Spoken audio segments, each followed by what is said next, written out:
Hey everyone, Alex here from the X-Pro, and today we're going to talk about one project but two products. One product is completely made out of silicone and we actually have some samples to show to you on the screen. Other one is accommodating the same Apple Watch, but it's made out of plastic, has two sides of the enclosure, a mechanism inside and other different things. That one, we only made a dummy model where we just tested the mechanism, but right now we are prototyping the whole case after we verified the mechanism is working, as we don't want our clients just to waste money. We want to make sure everything is working perfectly before we jump into the expensive injection molding phase. There's going to be another separate video about all that process, why did we create a dummy model first, and when was the right move to actually jump into injection molding and spend a lot of money for it. So stay tuned and let's jump into the model. Here is the V1 version or the silicone version.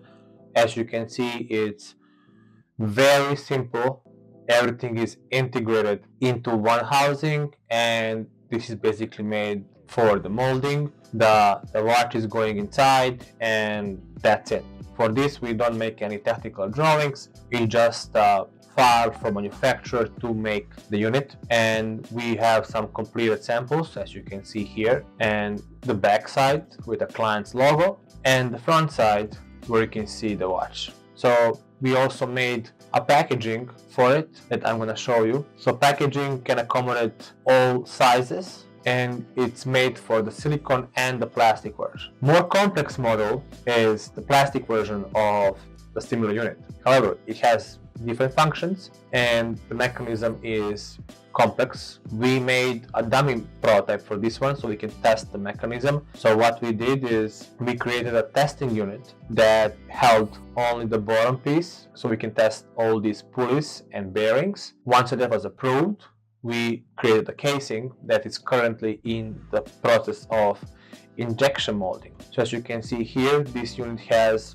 multiple different parts. That means multiple different molds, and everything is completely done towards the standard so it can be molded.